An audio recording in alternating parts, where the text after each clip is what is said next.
I'm here with Bergman, Hey. Jim Bergman and Joe Medosch over here on the other side. I'm going to have to keep switching now.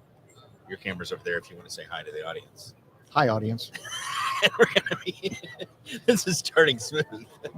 It's the beauty of live video, but it makes it a lot more entertaining. So we're going to be talking about a bunch of different measureQuick stuff. But first off, I wanted to give you a chance to tell us about your heat pump manifesto. Oh, that was good. Yeah. So about a couple days before the event, I was just sitting here going over the electrification stuff again, and I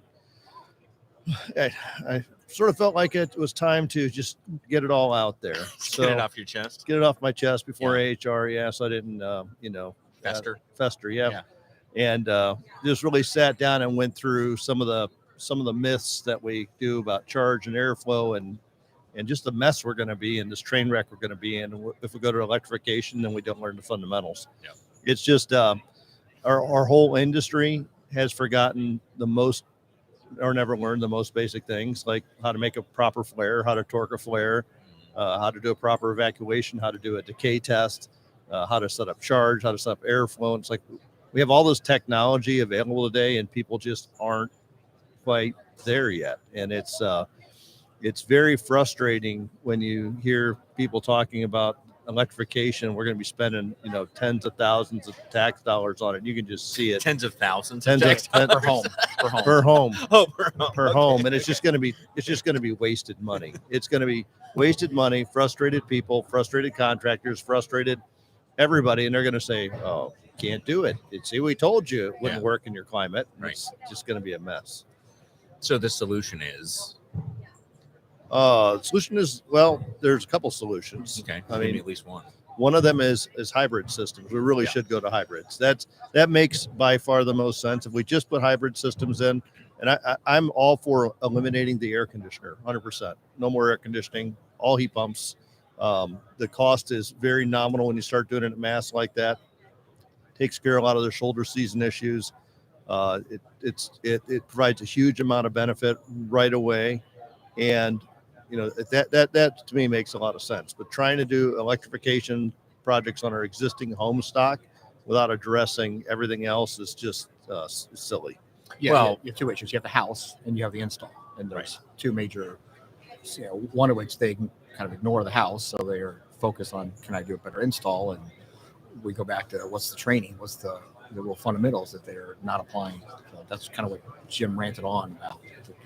Where did we get lost? But it struck a nerve with a tremendous amount of people. It was probably the most shared, most commented on LinkedIn article I've ever written. And but it was interesting that it was a broad demographic of manufacturers, presidents of companies. It was not my typical technician group. It resonated with a higher in the organization, which is really, I think, DOE chimed in. Yeah. They see the same things. Everybody's aware of it, but I think I was probably the first one to really articulate it and say it out loud. Yeah. And I think that's something we, if we're going to work in this industry, we got to be willing to step out of our comfort zone sometimes and really speak our mind. Not that I would do that. No, not usually. That will be on your tombstone. I was the first one to actually step up and state that. Yeah. So, Joe, do you agree? Do you have any, I want to see if you have any take on that, other than, because you've been in this space for a long time. Yeah. So I've been in the space, the home, and realized that is such a challenge, and it's. And like I said a second ago, it's the most ignored part of what an HVAC contractor does. And they're like, oh, wow, wonder why we're having issues here. Well, if all your windows were down, I've said that before, you'd tell them to close their windows. So why don't we fix the envelope? Why don't we fix these problems? We can't, we describe the heat pump concept as kind of like a boiler, that it's giving you some constant, conditions that your envelope must be able to maintain. And if it can't, you're going to struggle. People aren't going to be used to what this new equipment is going to be providing. So people are going to be like, wow, this is not the hot air that I'm used to. I'm not getting the comfort. People are going to do setback still. They're going to come home and their system's not going to get up to temperature until they're going to bed. We're just not willing to accept the education side for the homeowner or fix their existing issues before we decide to swap out their system. Now that said, though, like we just put a Bosch unit in at my house, and my wife I'm running the Bosch unit. I'm just seeing how cold I can run the house. So we're running down in the 20s, and I'm running my electric bill up, and we're on a budget with gas. My wife, she counts every penny about everything. I don't know She's anything like, about that. I don't have a wife like that. So yeah, me either. yeah. So she's counting every penny, and she's like, honey, we can't afford to keep running the heat pump like this. We're getting all this money built up on the gas bill. We're on the budget on the gas bill. It's up to $235 in reserves. I'm like, okay, I'll shut the heat pump off for a couple days, and we'll run the gas, and you can get the bill back down again. She goes, I'm just going to take us off the budget. I'm like, okay, go ahead and do that. So, but I ran the furnace for about a week, and she goes, can you turn the heat pump back on? That thing heats so much more. The heat is so much better than the gas furnace. I'm like, what are you talking about? She goes, it just feels more even. I just don't feel the temperature swing at all and she goes, it doesn't bother my eyes like the gas furnace does. Hot convective air currents. Right. So I didn't think she was even perceptive to it. I didn't think she knew about anything but our budget. And here she was super. It's just interesting because I would have never have guessed that my wife would have noticed how much more comfortable the house was with a heat pump. And I noticed the same thing, but it's so it can be done, and it's great. It's just we just got to do it right, and a hybrid's the way to go. Yeah, one of the things that Kimberly Llewellyn and I talk about a lot is how people who are in different markets begin to believe that their reality, their paradigm is the same as everyone else's. And this is especially true of sort of the green intelligentsia from California. And I'm probably going to step on a lot of people's toes here, but they live in a very specific type of climate in a lot of cases where they don't necessarily experience the same things that the rest of the country experiences. And so when you live in a more temperate, now this isn't true of everywhere because there are actually spots in California that do get very hot, but in a lot of other areas they're not. And so there are some markets where it's easier to go to heat pump technology where you don't necessarily have the swings, but there are also markets, we've just experienced it again this winter through the polar vortex and all this, where you people aren't going to accept it being in the 50s in their house. Like that's not what they expect. But California has a good building stock too, so they're fairly tight homes. They're better than average. So you can say that I could do that there, but I can't say I could do that in other parts of the South. I lived in the South. I understand the different construction values that people have. It's not the same. In New York and Chicago, we will not get rid of gas for the next 100 years. You just can't do it. I mean, they got buildings got 5 stories underground. They've got steam, they've got hot water, and they've got exterior chimneys. We're not going to go through and spend the millions of dollars to retrofit these buildings. So it's just not. It can't go away. We just can't do it. What's interesting is look at a lot of other countries. They've either had their infrastructure destroyed by war, or they've had or they're fairly new economies. We have a lot of old home stock in the United States that's just getting to the point where it's we can't. I mean, the construction's incredible, so you don't want to tear the buildings down. You want to repurpose them, but they're just not environmentally sound buildings. They're just not insulated well. They don't have great windows, and the cost to do the retrofit is just exorbitant. So it's a catch-22, but I don't see how we could ever get rid of gas right now. All right, so let's move on to your actual list of things that we're going to talk about. So I'll let you checking it twice. Yeah, he's gonna find out. We know who's naughty. I'm nice. Yes, you're right. Very good. Yeah, I agree with this. One of you gets coal and one of you gets candy. Yeah, I actually have to mention quickly because when I was walking out of the convention last night, I just all day long people come up and you're nice, and it's not because it's not like I'm faking, like I want to be nice to these people.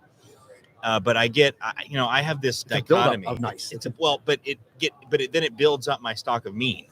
And so when I got out of the building, I just wanted to fight somebody. And Joe was the first person who showed up. So yeah, right. So you can't see the mark. I put makeup on. Yes. Okay. Hey, if you give me the cold, though, I'll teach Bryan about carbon luminous flame and why we had to adjust gas burners under coal boilers. You already told me this. We did a whole podcast. I know, but we could do a live demonstration. Okay. I'm game. Let's do it. All right. Exciting. All right. So what's first on your list? So we have been reached out and been approached by multiple partnerships that are actually making measureQuick much more applicable to so many things. And the one of which we went with is this concept of standardization. Like, what are you doing in your, not just your company's standardization or process, but actually following the most highest level of standardization. So we're working with ACA.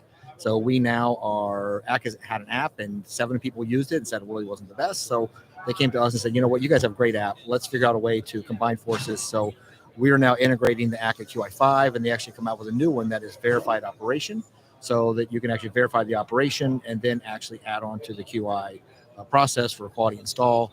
And that's we're in beta with that now, so it's out. We have all the fields. There's lots of great things that allow the contractors who are using it to integrate that with all the measurements we're doing. So do you want to add anything about that? Yeah, that and Energy Star verified installation. Right. So that to me was probably the coolest thing, is we'll be actually able to use the Energy Star logo, which is recognizable by about 90% of consumers. So I think for a customer forward facing report, being able to say that you're not only is your equipment Energy Star certified, but it's also got an Energy Star certified installation, and that's going to be a good differentiator. A lot of contractors today are trying to figure out, how do I differentiate? How do I charge $30,000 for an install that's worth every penny of what I'm charging, when I've got the side job Bob charging $8,000 to put in an 80+ furnace with a hacked-in duct system?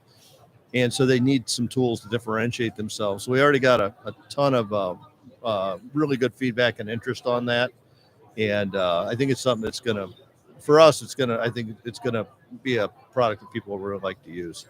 And as part of that, we have a very thorough integration with TC, with their TrueFlow Grid, which is just a phenomenal way to confirm what your airflow should be and do. And what we're getting from a lot of people is they're using it as a sales tool. They think that this is actually, the salesperson has the ability to go and plug this thing in to determine potential duct challenges before they even quote their system. So that kind of goes hand in hand with this standardization concept.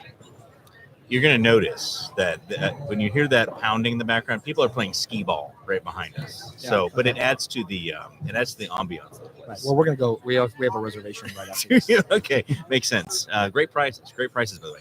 Anyway, to your point, quality installation standard. It's one of those things that's a really good idea, but it requires tools, procedures, and ultimately nowadays education and software that kind of make that work. And I think it's cool. Jim and I were kind of talking about this, about all the people who are working together now. And you see this, I think Ed Johnawak is probably one of the early ones to push this forward, but now Wes Davis with ACA is totally on board. Super great guy. Sean Robertson, same thing. It's really good to see everybody kind of seeing it and then working together with, a pretty good software in measureQuick. Yeah. Thank you. Pretty good. Pretty good. Pretty darn good. Yeah. Yeah. But to me, it comes down to, we're finally at the level that technicians are willing to accept that their data is captured directly. That I really feel that they're kind of afraid of what their measurements are going to be. So they're like, well, if I write it down, I've got a little bit of ability to control that. So our goal is to get to a QI5 that actually is done directly from your measurements. It's huge. And it only shows that they really are doing a great job and shows everybody this is a good standard process. We just crossed, what I think is probably cooler than anything, is we just crossed 87,000 registered users on measureQuick. So people are actually using it voluntarily. And it's, when you think about the industry, historically, these types of tools have been used for utility programs, but nobody used them outside of it because they were just so clunky and didn't provide a lot of valuable information. I think that's where we really differentiated ourselves there. Yeah. So let's go ahead and bridge the entire gap of where we had it. So not only ACA has now been a process, but it's already hit the press that we're now working with NCI. If you want to describe how that's going to be a great, that is like a mass process in terms of, these are the two of the best ways you could actually confirm what you're installing using measureQuick in the background. Yeah, that's there's been a lot of things that have happened. I mean, I think just going back even like prior to little NCI, just HVAC excellence, HVAC school working together, tech, measureQuick, True Tech tools, HVAC school, NCI really just coming into the fold this year. They came out to the event, to the HVAC school event last year with David Richardson, and then this year it came back as NCI's team came back, and we just got a chance to sit down and talk and realize that, hey, we're all on the same team. We're all trying to do the same things, and it's just silly we're not like working together, because at measureQuick we're finding we desperately need to educate the people that use it, because they're lacking some fundamental skills on how to use the measurements and how to evaluate the measurements. we don't want to be in the training business. We're doing it out of necessity. And NCI, they didn't want to be in the tool business, so their True Tech Tools is doing that. And we didn't want to be in training, so NCI is doing training. And it's like shifting around, and we're all working at our highest skill set, and doing what we enjoy doing, and how we, it's we find that working together is a lot more gratifying than the way we've been doing it for the last 20 years. Yeah, everybody focusing on their core competency. Yeah, I had a really You good have conversation. a core competency? I don't know what it is. Oh. I'm working on Okay. it. Okay. So Dominic Guarino with NCI, we had a really good conversation. David Richardson's obviously been a massive contributor awesome. to the industry for a long time, and so it's just cool to see all these people having these conversations because they've got really good reach. I mean, they have a great event that they put on, and they obviously provide training all around the country. They have trainers, and so now tying that together with measureQuick, tying that together like you said with True Tech Tools, that all just makes sense. So all of these come together as some of our new workflows that we've got. Some people are seeing some of those. We've also got a bunch of heating and cooling workflows that are now built in, some of which are still beta. But why don't you elaborate on some of the things we're doing with mostly the North told us, hey, you know what? We all don't just have furnaces. We have a variety of other heating systems. So we spend a lot of time trying to put together some other options that do much better with boilers and hot water, systems. steam. Right, yeah. Also, we got geothermal in beta right now. So we put in all water furnaces stuff, basically built it off of their IOM manual. So we could build that in. And we're just trying to broaden out. It's interesting because measureQuick is primarily used, Florida, Texas, Arizona, southern markets, really air conditioning heavy is where people are using it. But then we had a lot of contractors that want to use it year round for their technicians. So we realized we had put some fundamentals in for gas, but we really redid those workflows, made them a lot easier, a lot faster. So, our checklist is now state of the art in terms of reducing your liability and confirming all the things you'd be doing. Most people are just kind of glancing at the unit without any kind of guidance. So now we have a very thorough pre and post checklist that actually makes sure you're not leaving conditions and any kind of hazards. Not only is your measurements confirming that, but there's so many visual things that could be ignored. It's just a reminder. Yeah, Right. It's just a nice list of everything you need to be looking at. So that leads us down to not just good workflows, we now have added some tools to our repertoire. So so that I can still be the podcast host. So tell me, Joe, what are some of the new tools? Sorry, I wasn't listening. Brian, did you say something? Yeah, no, it's just me talking. Let me pair Bryan over to the app. This is the biggest tool we have here. Right. Yeah. Hey, Joe, what's on your list? Why don't you talk about what's on your list? So, I'll talk about my freaking list. Okay. I told you. Go ahead, sir. I'm glad you make yourself laugh. I do. I find myself very entertaining. Yeah, you entertain yourself a lot. I'm glad you feel part of this conversation, Brian. I just want to be part. I want to be involved. Yeah, it's important for you to feel It is. included. So we have some new tools that we've added. So many people are like, well, why do I only have one combustion analyzer to choose from? So we've expanded on that. So we work with Sauerman. We are integrate. We have disclosed we have this agreement. We're integrating some of these tools like literally as we speak, and they'll be coming out very soon. And we've added one more level of using JB probes and tools, and they're expanding their whole process to have all the 9 probes we need. So this year is kind of a little bit of a transition. We're a little late kind of for Sauerman, but next year things are going to be like you have lots of options in terms of what kind of tools you can use, and mix and match them is the thing that's unique about this. Like, okay, well, I got these Intertesto, I got a couple of field piece, and now I have more options with JB. So JB's got a display on their tool, so it's actually an instrument. And where our goal is to be able to talk both ways. So I'm looking at my temperatures on the line set, and I can actually read feedback as to what's my superheat or subcool right there on the device without having to pick up something else or go look at my tablet. So I think the things we're doing now are just really what everybody's been asking for. It just takes a long time to get there. Yeah, and the displays are really cool. I didn't think at first, I thought they were a little bit of a novelty, but after you use them, just being able to glance and see what the temperature of the air is coming out the duct, or being able to glance and see what the suction line temperature is just very it's just cool. Yeah, it just feels natural. It's got a nice feedback loop on it. Yeah. So they've done a really good job. The thing that's interesting, I think, more than anything about it is the accuracy across brands is almost identical, because they're all using thermistors. They're all using Sensorion for humidity sensors. So you're using really high-end temperature humidity sensors. And so what's nice is we can pair these tools in, and you can mix and match them, and you're still going to get really good accuracy, repeatability. Just, it's the tools in some sense are starting to become a little bit of a commodity, and now you can sort of pick which one works best for the application you want. So it's gotten interesting. So I think we're going to see some good stuff out of JB this year. And plus they use my initials, which is cool. Yeah, for the they're products. good initials, and Tina's working with them. Yeah, and Tina so French. That's really important. That is, I was super glad to see her land there, because that's she's going to do a great job with marketing and stuff with them. So, what was key about them is that they enjoyed the relationship between both of us. Like, we love your tools, and they actually showed some emotion and consideration back to us. Like, well, we're thrilled to be working with you. Yeah. So if you're not catching the drift there, we don't get that from a lot of other tool makers. Right. It's nice when people don't roll their eyes. No. When you make eye contact alone. Yeah. Let alone roll their eyes. JB was like, we're okay. I sat down with it, because usually I articulate or tear apart everything I look at. I'm like, got to fix this, got to fix this, got to fix this. Dave Madden's over there taking notes. He goes, okay, it'll be fixed. And we want you to change the way this works on the probe. Okay, we're going to get it fixed.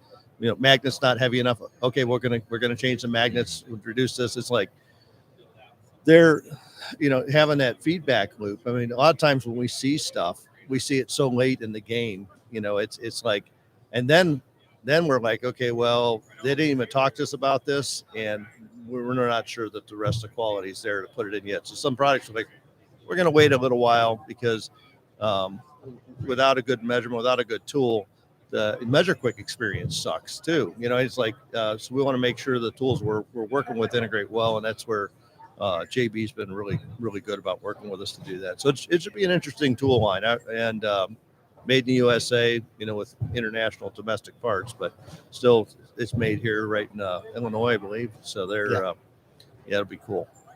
Yeah, they have an interesting kind of design philosophy where their engineers focus a lot more on a single product. I was talking with Tina about that, so it's interesting. It'll be fun to see. So my list is full. Now you can actually do your job and see if we can come up with the list is list is full, meaning your list is empty. Empty. That's right. It's all completed. It's all We've discussed the things that are on my list. So, nice. What do you got? Well, I mean, we got some comments online. So. Okay. One person says HVAC technology says he's in the field using measureQuick as we speak. All right. So I think he means as we speak, not him. Yeah. I mean, maybe he's speaking, but we can't hear him. His phone. Right. Yeah, it's possible. And then M. Knight says that you're the Chuck Norris of the HVAC world, Jim the Unicorn Bergmann. So, never heard that before, but if that's a compliment, take it. Yeah, it's good.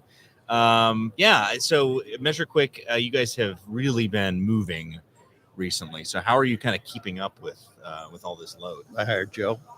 Is that the secret? Okay, that's the secret. Yeah. He now has a handler. Yeah. No, it's I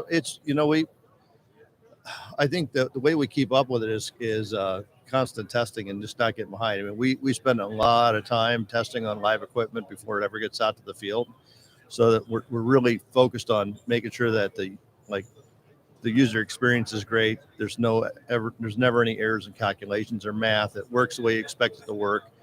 And, so we'll spend weeks and weeks testing before anybody ever sees things. And, and we got a team too, like literally if somebody tells me there is a problem, I pick up the phone, I call, we're pushing an update in an hour, 2 hours out, to fix it. So that's the way we keep up, is we just don't get behind, and I think that's, when you're doing the kind of work that we're doing, you always got to stay ahead of it. And so it's been a great couple of years. I mean, it's been crazy, but bringing Joe on has been a big help, because we really needed help with.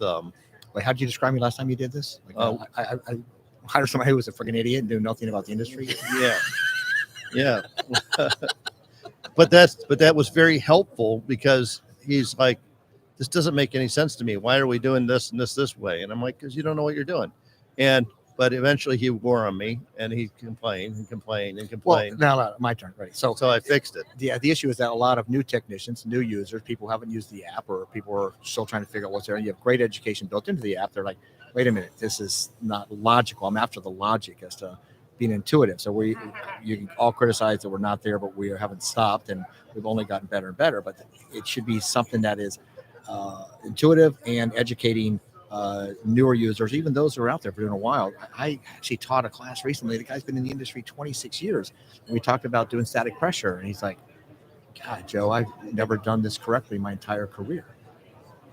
So you may think that you're doing it correctly until somebody actually highlights that, for a furnace it's this, and for an air handler it's that, and that we have all that built into our app. So we're trying to bridge the gaps that are not. This is only becoming more of a problem with more and more hiring people. They want to hire somebody who's not trained.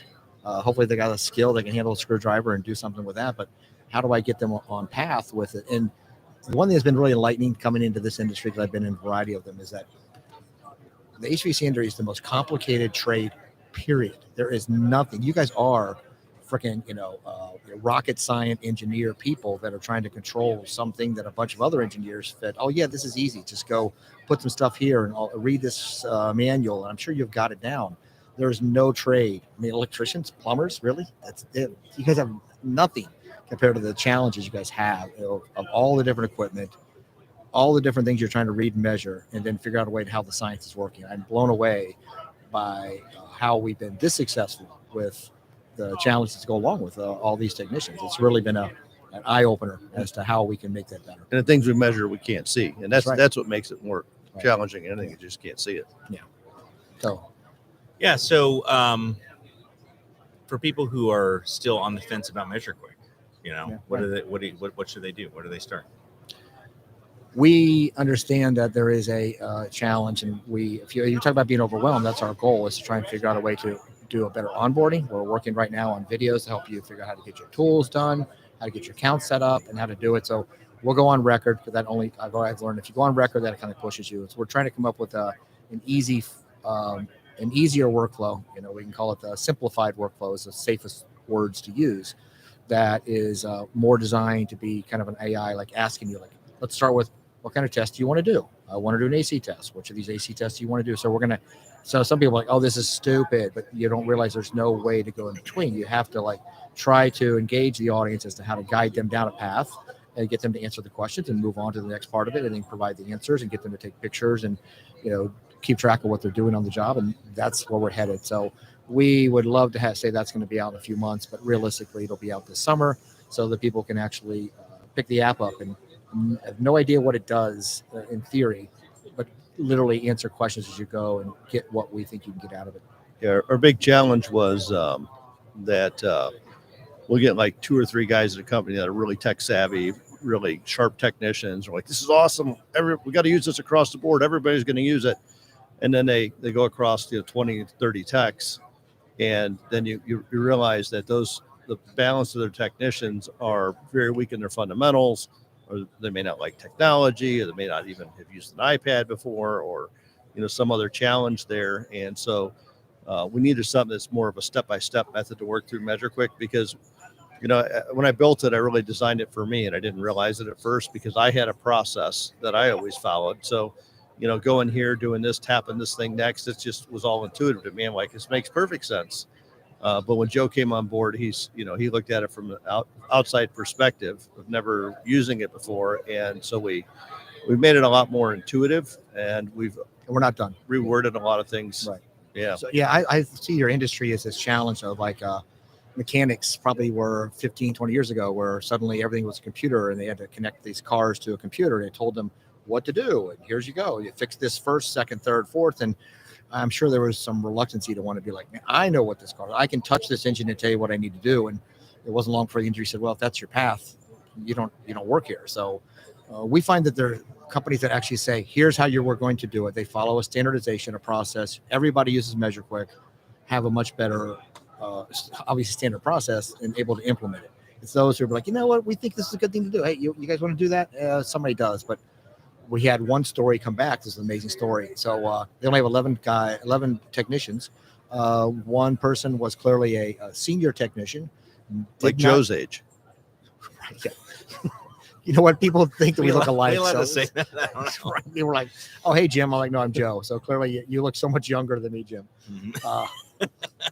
But he's clearly, that senior tech thing. I don't know how to use an iPad. He picked up the iPad, figured out how to use it, learned measureQuick. So for those of you who are like, "Oh, measureQuick's too hard," this guy learned it on his own, right? And learned an iPad and increased his tickets by 65% from one summer to the other. So he went from 260 some thousand sales in a 3-month period to 480,000. It was shocking. He's realized that we're helping him find more things that he can now sell to the client. And so convince other people to realize, well, if this guy Frank or whatever his name was can do it, then maybe I could too. So yeah, I like it. Even Jim. Yeah, it's cool. Yeah. I think, what's interesting about us, the three of us sitting here, is that, and I guess I'm just only saying this because it's sometimes hard for people to understand how hard this all is. It's one thing to be good at one thing. Like, Jim, you were a technician and then you became an instructor and you had to master both of those things. But then you end up running a software company, and it's a whole different thing.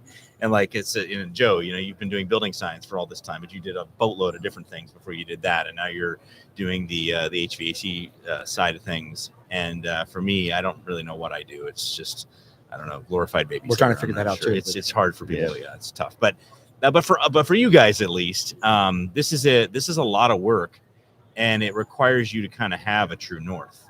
And Jim's true north has always been about serving the industry, about serving the technicians, and helping to solve these big problems. But along the way, we make these relationships, we build these friendships, and it kind of makes it worth it. And I guess I'm just saying, I think that's pretty cool because it's massively difficult, to do what you guys have taken on. Yeah, it's always funny because we always get people on there that are just, oh, measureQuick's a money grab. It's like they have no idea how much time and effort we've spent 5 years working on the software and developing and carrying. I mean, it's just 5 years of your life. And we had 19 people at one time working on this software. So we had a hefty payroll. And it's like people get in their head that apps are free. And I looked all over the expo to try and find an app somebody might have dropped on the ground or something that I could use. Nobody dropped on the ground. Yeah. Yeah. It's like no free apps. You do have a second garage with how many, 6, 7 Ferraris? Jim? Oh, Right. Yeah. So, yeah. But wait, why don't you give an example of that? You use something to kind of relax. How much did that app cost you? You have an app. Oh, now. yeah. I've been doing a FitMind. It's a little meditation app, Mm-hmm. because my brain was going crazy. $79 I paid for an app. I never thought I'd pay for an application in my life, but I found after I did like a little demo of it a week, and I'm like, wow, this is actually pretty helpful. And I think it's people got to realize there's like if you use a tool like we designed it, it's got a tremendous return on an investment, and the contractors that are implementing it, they see that every single day. And but realize what we're giving away: the ability to connect your tools to the app for free, the ability to do the diagnostics for free, the ability to connect tools from different manufacturers, use them at the same time for free. That's and we have 87,000 people on our platform. And realize every time we push an update, we got to push it to 87,000 people. There's cost to pushing that update. There's traffic on our servers. But everybody, we're keeping track of their everything they're doing is all part of our database that we have to keep track of. So, Yeah, it's all stored. So that way you can sell it to big data, right? Oh yeah, That way you yeah. can sell it Yeah, we're selling our list to HVAC school. So yeah, Yeah, right, yeah. right. yeah. Well, it's just interesting, as we go through this. But I do want people to understand that, we've got to make a living too. I mean, this is how we make a living doing this stuff. We are trying to support the industry, but it comes at a cost. And we love doing this. We want to continue to give back to the industry as much as we can. So we're going to keep doing what we're doing. But the support, you guys that are out there using it the way that we intended it to, you guys that are buying the qubits, you guys are doing the reporting, the data streaming. Thank you, because that makes a huge difference for us, allows us to keep doing what we love doing. And you're subsidizing it for everybody. So for those of you that were out there, I mean, 1.0, for those of you like, oh yeah, I used to use it, and it was a challenge. Like 1.0 was like, I couldn't use it. I'm like, that's why I became Jim. Like, look, I'll come on, but we need to make some major changes, and he did. And 2.0 still got work to do, but we have established workflows. You have choices. You have ways to use the app. It's fairly intuitive. And if you want to get a hold of me, I would do something crazy. I would actually give you my email right now. You can email me. I will do a one-on-one with you or with your team. Whatever you need to do, I'll give you a few free bits. You go home and test your house. Come back and give us a try and see what we're doing. So it's Joe at measureQuick. I'll slow it down again. Joe at measureQuick.com, because you probably missed the .com. So anyway, send me an email. I gladly will reach out to you and figure out what we can do to show you what we have. And you don't have to pay every time. People keep thinking that, I got to pay $5 every time I go to a house.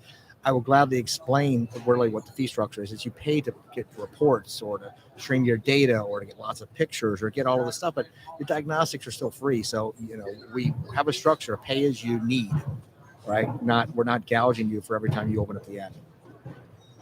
Awesome. Well, for once in the history of a Jim Bergman podcast or video, I'm going to go ahead and call it early. All right.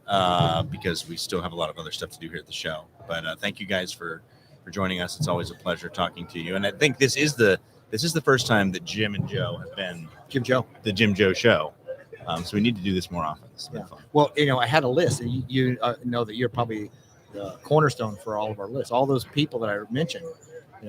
You're the reason to hold this all together. Right? I'm the glue that holds the band together. Yeah, which is what they call the guy in the band who's about to get cut because he really doesn't do anything very well. Glue comes from horses' ass, right? It comes from I think it's just dead horses. Well, you're still trying to find your path. So I'm trying to figure out what I'm going to do when I grow up. So don't grow up. Yeah. All right, guys, I appreciate you so much. Yep. Thanks for coming. You too. Yep, Thanks, man. for sure.